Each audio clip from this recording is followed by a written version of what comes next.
अस्सलाम वालेकुम प्यारे बच्चों, कैसे हैं आप सब। उम्मीद है कि सब खैरियत से होंगे। प्यारे बच्चों, इन तस्वीर को गौर से देखिए और क्या आप इनके नाम बता सकते हैं। नाशपाती, नाखून तराश, नाखून। नाशपाती, नाखून तराश, नाखून। अब मैं आपको एक दिलचस्प कहानी सुनाऊंगी। कहानी को गौर से सुनिए। नबील की अम्मी उसे नाशपाती खाने का कहकर कमरे से बाहर चली गईं। वो नाखून तराश रहा था। उसने कहा, मैं नाखून तराश कर खाऊंगा। नाखून तराशते हुए उसकी उंगली जख्मी हो गई।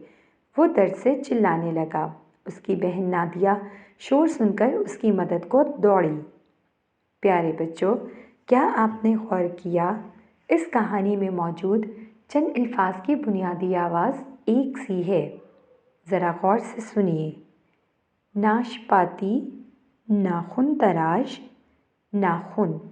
इनकी बुनियादी आवाज़ है न, न, न, नाशपाती, न, न, नाखून, न, न, नाखून तराश।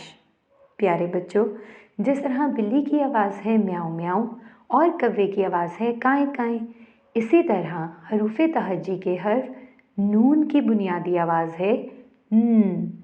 और ये रहा हर्फ नून। नून कहता है न, न, नाशपाती, न, न, नाखून तराश, न, न, नाखून। अब आप अपने इर्द गिर्द की अशिया में से ऐसी अशिया तलाश कीजिए जिनकी बुनियादी आवाज़ हो न।